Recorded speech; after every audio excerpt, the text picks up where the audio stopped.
There's all the wires on my desk. Great view. Hello friends, welcome back to my channel.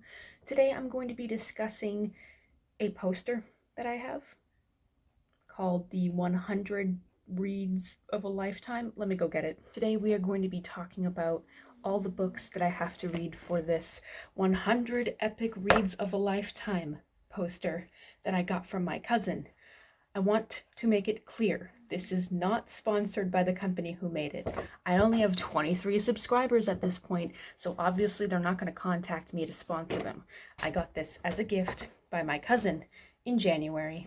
So let's discuss the books that I have already read first. So far I have read 27 out of the 100 books. So this video is going to be very light discussion on the books that I have already read, and then in the future I will be posting either vlogs or end of the reading discussions as I make my way to 100 reads. Woo! As a bit of backstory, the poster was given to me by my cousin, who was interested in reading all of the books as well, and bought one to share with me so we could discuss them together. So far, I think she has read about the same amount as me, but she's currently beating me, so I need to start doing that as well. So I thought that I would discuss the ones that I have already read.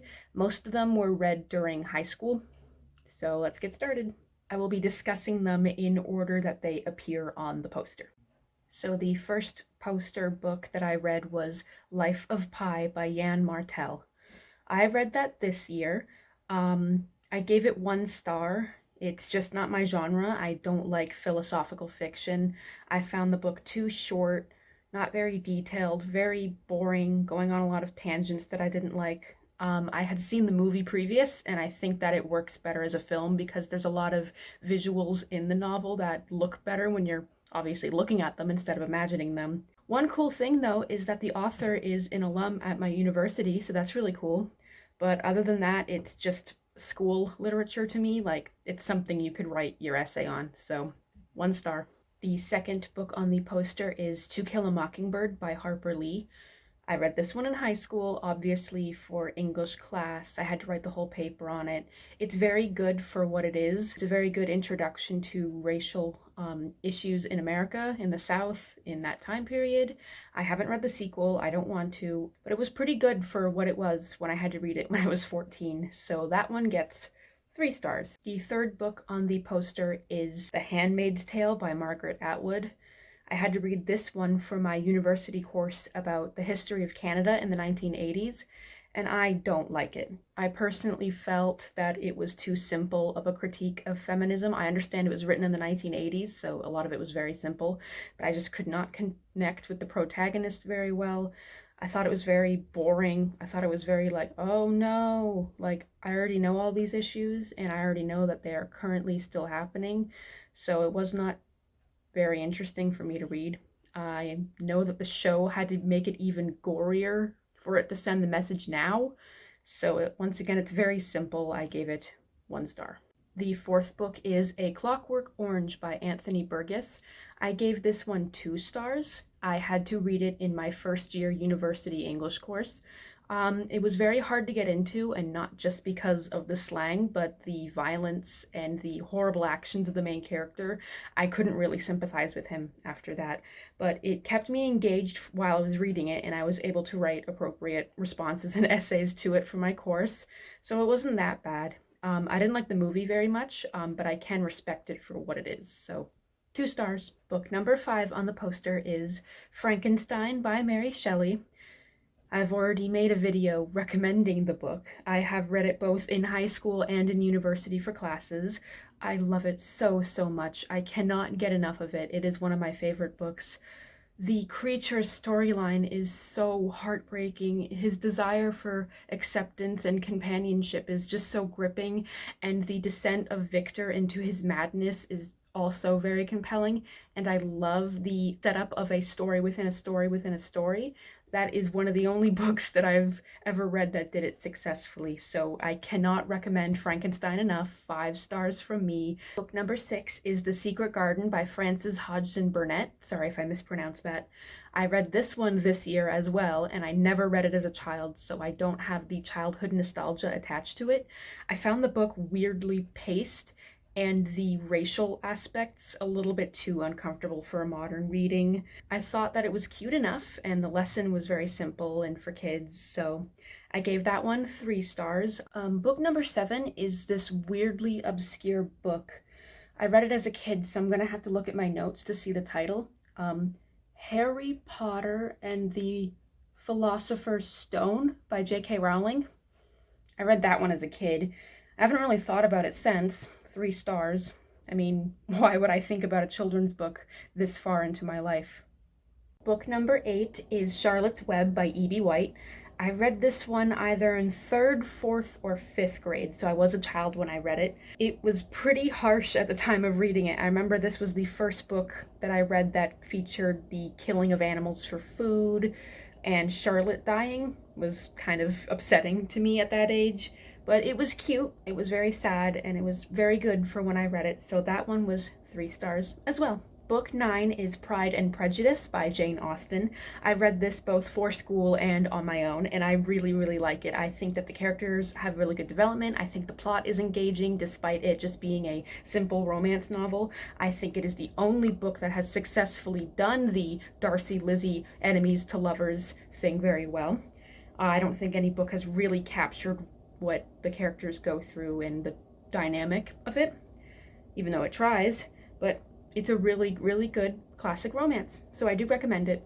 4 stars. Book number 10 is The Girl with the Dragon Tattoo by Stieg Larsson. Sorry if I pronounced that wrong.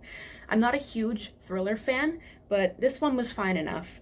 A lot of it had a lot of violence that I could not really connect with, and it had a lot of interesting dark themes. I was compelled by the mystery as I was reading it. I prefer the David Fincher movie because that's the only one I've seen. I haven't seen the Swedish version, so 3 stars for that book. Book number 11 is The Giver by Lois Lowry. I read this one in 5th or 6th grade, and I remember it affecting me very greatly. It was one of the first YA and first sci-fi YAs that I read that was really interesting to me. I really liked the themes of it. I liked how the plot went out. I really liked how each memory that the main character experienced, you could really feel, especially when he was trying to warm up. He would use memories of being warm, so I found that to be like affecting me greatly. So I did really like it when I read it, so it has 4 stars from me. Book number 12 is Dracula by Bram Stoker. Have you ever heard of it? It's only one of the most iconic vampire books of all time. It's great. I love epistolary novels, I love vampire novels, and I love Dracula. Highly recommended, very good, really liked it a lot. It's kind of, you know, iconic, so you should read it. 5 stars. Book number 13 is The Adventures of Sherlock Holmes by Arthur Conan Doyle. It was my first audiobook that I've ever really listened to properly. I read it this year and I gave it 3 stars. It is a collection of short stories featuring Sherlock Holmes. My favorite one was A Scandal in Bohemia because I do really like Irene Adler and what she does to Sherlock in that story. But I also found The Red-Headed League very funny. I really liked that one. That was the only one that I really remember in the collection of stories, so it got 3 stars from me. It was pretty good. The audiobook was fantastic. Book number 14 is Things Fall Apart by Chinua Achebe. I read this one in high school, and I really liked it. I remember it having really good themes for me to write my English paper, and I found that it was excellent looking at the themes of colonization, identity, and tragedy. So that one got 3 stars from me. Number 15 is Of Mice and Men by John Steinback. It was very boring, very short, predictable, and pretty sad. I didn't like it very much. I didn't really connect with it, and I didn't really understand why it was written. Sorry. 1 star. Book number 16 is Lord of the Flies by William Golding. This one was another high school essay. I remember liking it back when I read it, but now thinking about it presently, it's very dull, very boring, and kind of has a narrow view of what could have possibly happened to a bunch of people creating their own society secluded.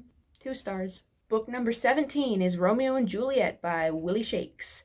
This one's obvious. I read this in grade 9 for my English class. It's stupid and it's boring. It's my least favorite Shakespeare play.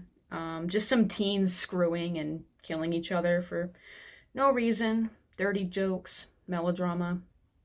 Mercutio slaps though. They got 2 stars.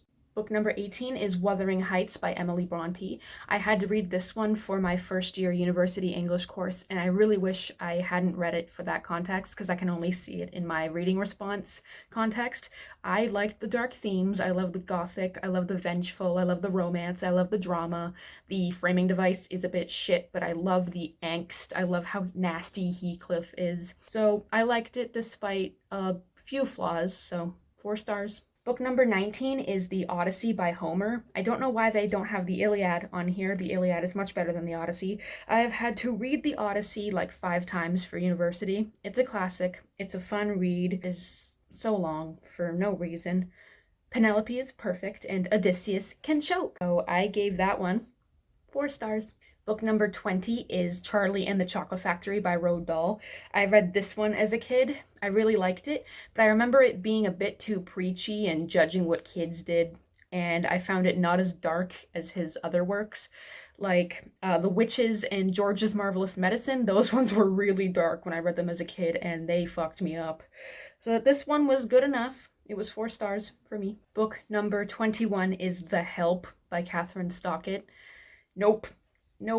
I don't like it. I don't like the way that it was written. I don't like that it was a white woman writing black scent and the black perspective without much foresight. It's really bad. I don't like it. If you really need to watch the movie instead, it's very simple themes about race. It's very stereotypical and I would not recommend it. So it gets no rating from me. Book number 22 is Great Expectations by Charles Dickens. I read this one in high school, mostly because of South Park. Anyway, it was pretty good aesthetic-wise, and the story's pretty good, but it is so long, and it is so boring. 2 stars. Book number 23 is Emma by Jane Austen. I do enjoy it. I thought it was very light and very sweet, and I found Emma as a sort of anti-hero pretty compelling, but I didn't like it as much as Pride and Prejudice and Sense and Sensibility. But anything that brings about the movie Clueless in some shape or form is excellent in my book. So it only got 3 stars from me. I read it this year, and I didn't find it as good as Jane Austen's other works. Book 24 is Rebecca by Daphne du Maurier. It is so good. It is one of the best thrillers I have ever read. It's got a spooky house, it's got anxiety, it's got a nameless protagonist, it's got a shitty husband, it's got a creepy housemaid, it's got it all. You need to read it, honestly. It is so good. It is so relatable, and I cried reading it because I related to her anxiety. 5 stars, could not recommend enough. Read Rebecca. Don't watch the new film. Do not watch the new film. Don't. Book number 25 is Jane Eyre by Charlotte Bronte. It is very long and very boring. It was my first book that I ever officially DNF'd, but I came back to it at the end of last year, and I thought it was pretty good for what it was. Charlotte Bronte is really good at writing a main character's journey, and I could really sympathize with Jane. I mean, she's 19 years old and Rochester is 40, so he's a shitty scumbag, and I hate him. But it was pretty good gothic novel, and Jane deserved better. 3 stars. Number 26 was Are You There, God? It's Me, Margaret by Judy Blume. I read this one this year, so it did not capture my 11-year-old self at all, but this book reminded me that being 11 is the worst experience of your life. I did sympathize with Margaret a little bit, but I sympathized more with the young teacher that she had in her class because they treated him like garbage and he was just a new teacher. Leave him alone. But Bloom is good at writing children. It wasn't too weird, so this book got 3 stars. And the last book that I have read on my poster, number 27, is A Game of Thrones by George R.R. Martin. Solid read, solid fantasy. It has very good perspectives. It's very interesting. It's a very good start to a series that we'll probably never see the end of because the HBO show ruined it. But yeah, it's a good solid fantasy if you're into fantasy. So that one also got 3 stars from me. So that is the end of my light discussion on all 27 books that I have read on my scratch-off poster for 100 Epic Reads of a Lifetime. I will be planning to do either reading vlogs or wrap-ups for the rest of these books, and maybe you'll even see me scratch off a few of these titles, so look forward to that. Thank you so much for watching me ramble about books that I read in high school. Be sure to like, comment, and subscribe. Bye!